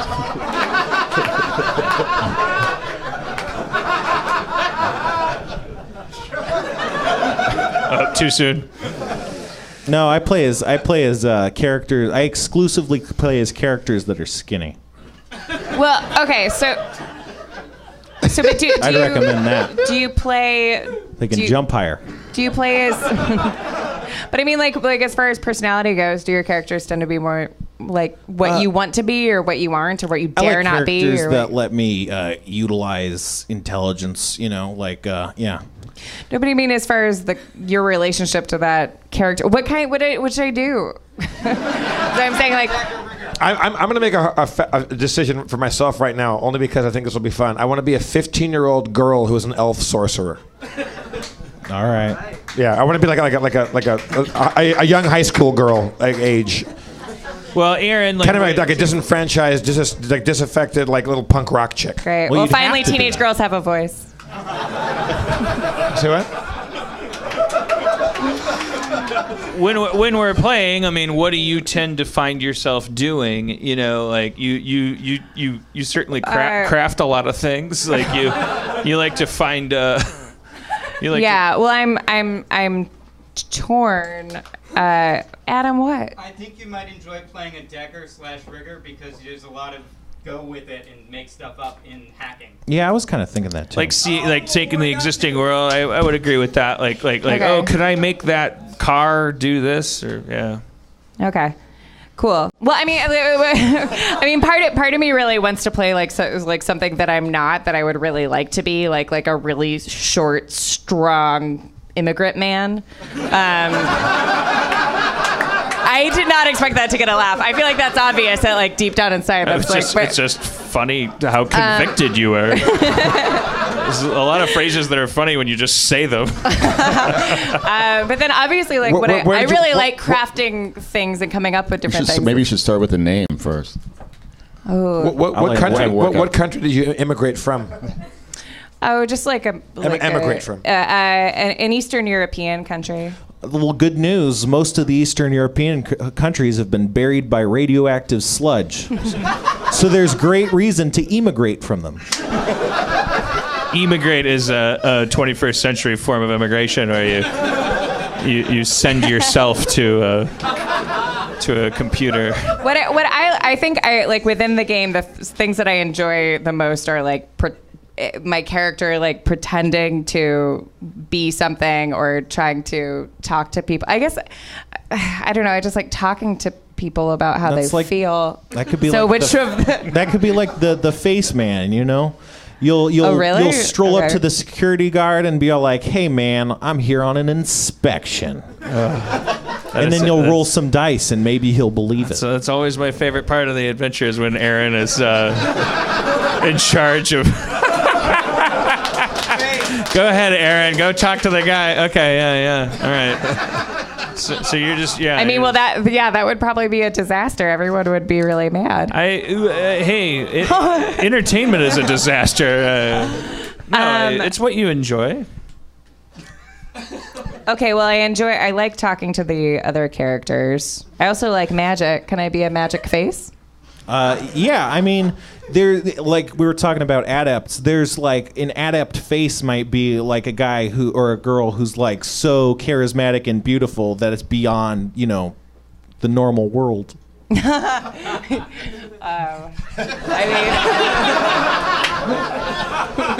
I think we have a winner. That's a yes. That is a yes. I mean, like people are like, I mean, how did that happen? I mean, look at that face. Yes, I would. Yeah, yes, I would like that. Yes. Okay. Harmon, what do you want to be? I'm just gonna go. I'll just go with my old, like when I played Shadowrun the first time. Like if his name is Jim Nightblade, that's fine. Oh, the return of Jim Nightblade. I guess he'd be a street samurai category because it's just more of like an assassin kind of guy. Yeah, he'd probably just have a lot of gear and stuff. Yeah, like specialty in stealth and like killing. Killing. Yeah. Yep. Quiet 5 o'clock shadow. Very very sexy, obviously. But yeah, I'm like, not gonna totally unintentionally. Yeah, I'm not gonna physically describe them. So. You'll get there. Like kind of ripped and. You have like old doodles of Jim Nightblade in your journal that I will not put up immediately. That is a promise. If I find a doodle.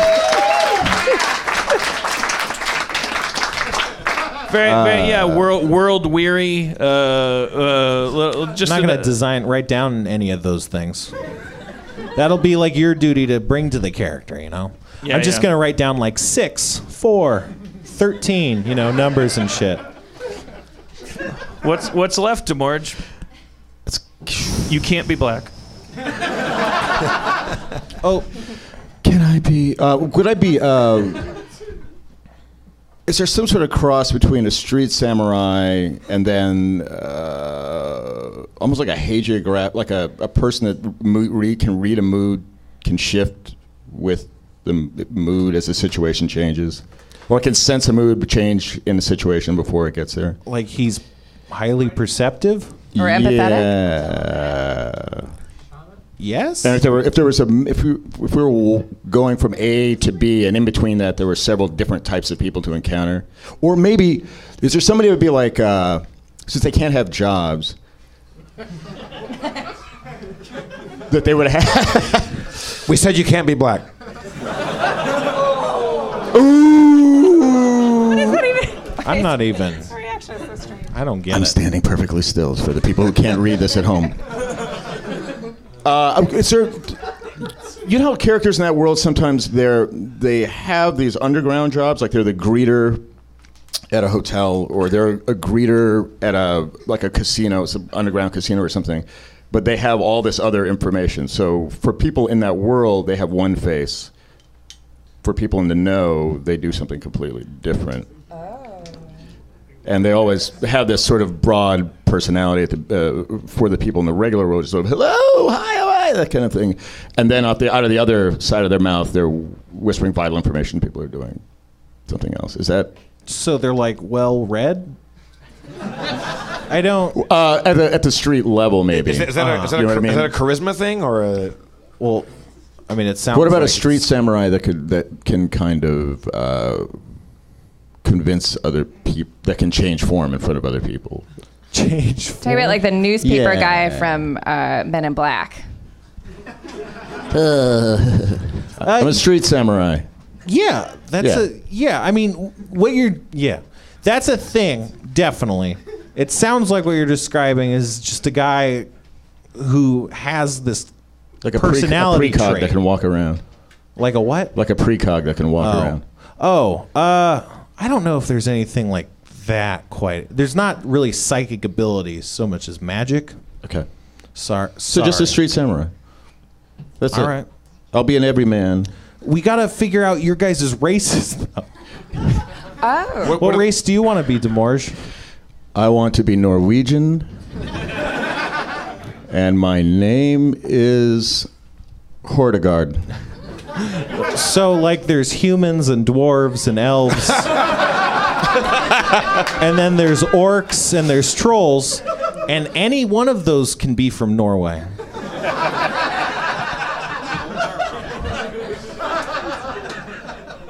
The second one. There's dwarves? I'm a dwarf, yes. Okay. A Norwegian dwarf. I once had a dwarf. He's an A elf. dwarfling. What about Dan and Aaron? I want to be from British Columbia, Okay. and I want my name to be Mercy O'Donnell, and I want my race to be, I think human. Okay. Mercy O'Donnell, the human from British Columbia, with the face that you've never seen. It looks like a picture of the galaxy, and you're like, how did they take that picture? But it's a human. It doesn't actually look like the galaxy, but your relationship with it is like you're looking at the heavens. I am very excited about this. I'd like to be human. All right. And I'm going to be a 15-year-old girl named Juna, who's an elf sorcerer. All right. Think we got everything settled then. Yeah. All right, that's good. So, do we have a show next week? Also, I don't my know. character wears Converse. Is there a show What next Earth week? Does race anybody are know you? back there? Yeah, there is a show next week. No.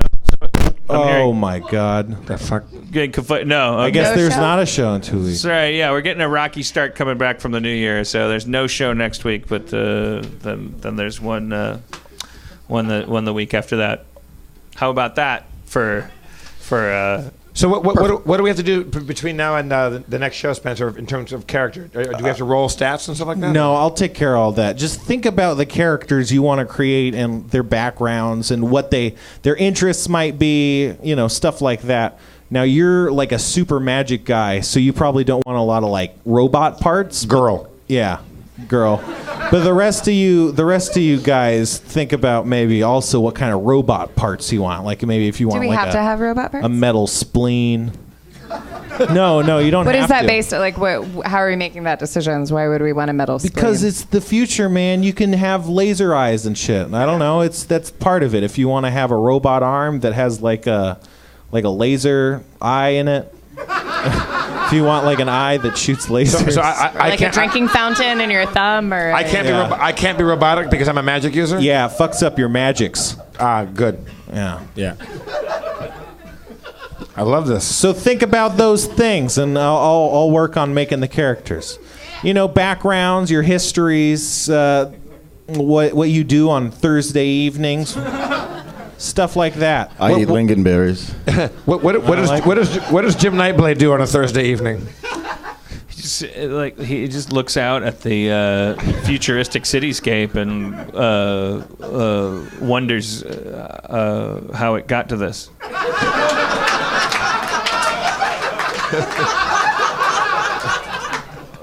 Over a vial of blue liquid. Are we returning in 2 weeks with a presentation or poetry about our characters, or you have to write a theme not up to song. me.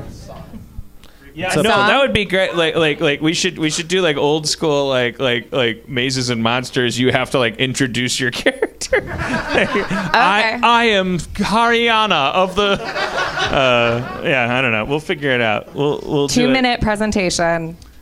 Any medium we would like, Except PowerPoint. except PowerPoint. I also feel like structurally. We have a slide projector. I hate PowerPoint. So is the gameplay the same as D&D? I mean, for you guys, it probably will be. Yeah, it'll be pretty familiar. I would like on our side. I will take the step toward like improving things by I think we'll try to do is move the gameplay session into the middle of the show, so that we're not always like rip roaring drunk, and it's not like the thing that we save for the end. It's like a thing we do at the goddess point of the story and not the end, so that we can I don't know, it's just a thought. All right. That way we'll get it'll have a little more consistency. I'm always so fucking drunk by the time we play D&D. Like I never remember anything. Dan, would it be okay if we did? And when I say we, I mean me. Would it be okay if we, because I don't want to speak for everybody, but like if we did maybe have a presentation in 2 weeks of our characters, would that be okay? Yeah, that's fine. And also, it's a visual medium now, so any incentive to if you have a I know hat, some if you have a dancers. hat or something that you Yeah, put a on hat. when you play the character, then that's all the right. more reason to. I see Jane is here, brought Earthshine. I'm glad I didn't. I've been drinking the absinthe and I'm high as a Georgia pine over here. Pine 11. This shit is fucking wild. I have to write a song for Community tomorrow, so I shouldn't be doing it. You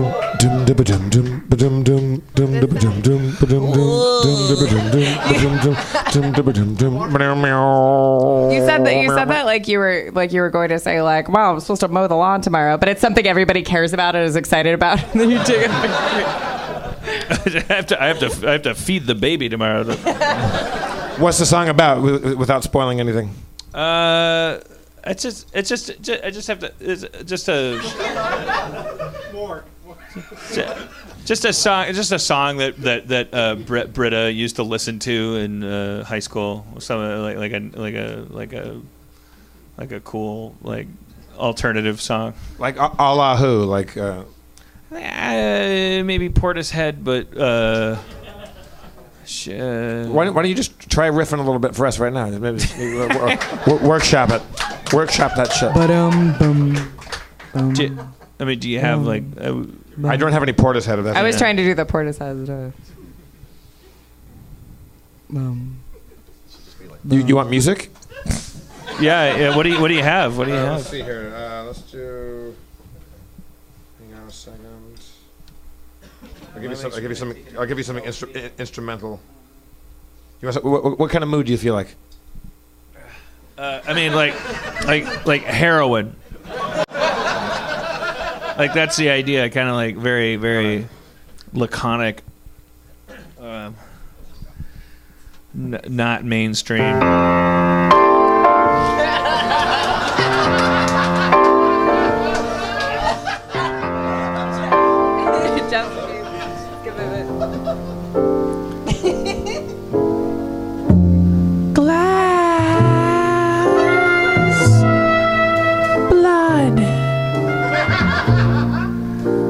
Glass, blood, dirt. Needles, dreams. Bloody glass, dream, dirt. Thank you for coming to Harmontown, everybody. Demorge Brown, Spencer Crittenden, Aaron McGaffey. I'm Jeff Davis, your mayor, Dan Harmon, everybody. Thank you, Jane, for the booze.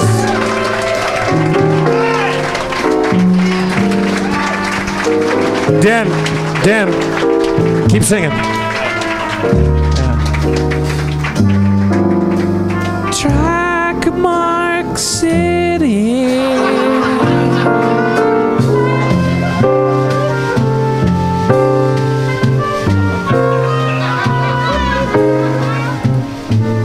Fire escape.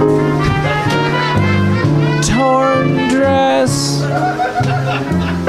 Art degree.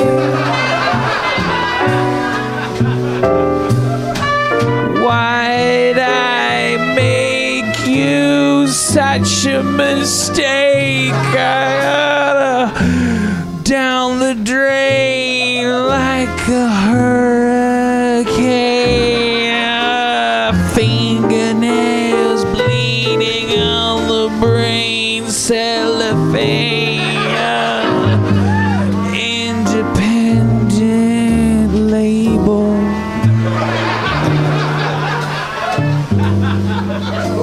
Torn tank top.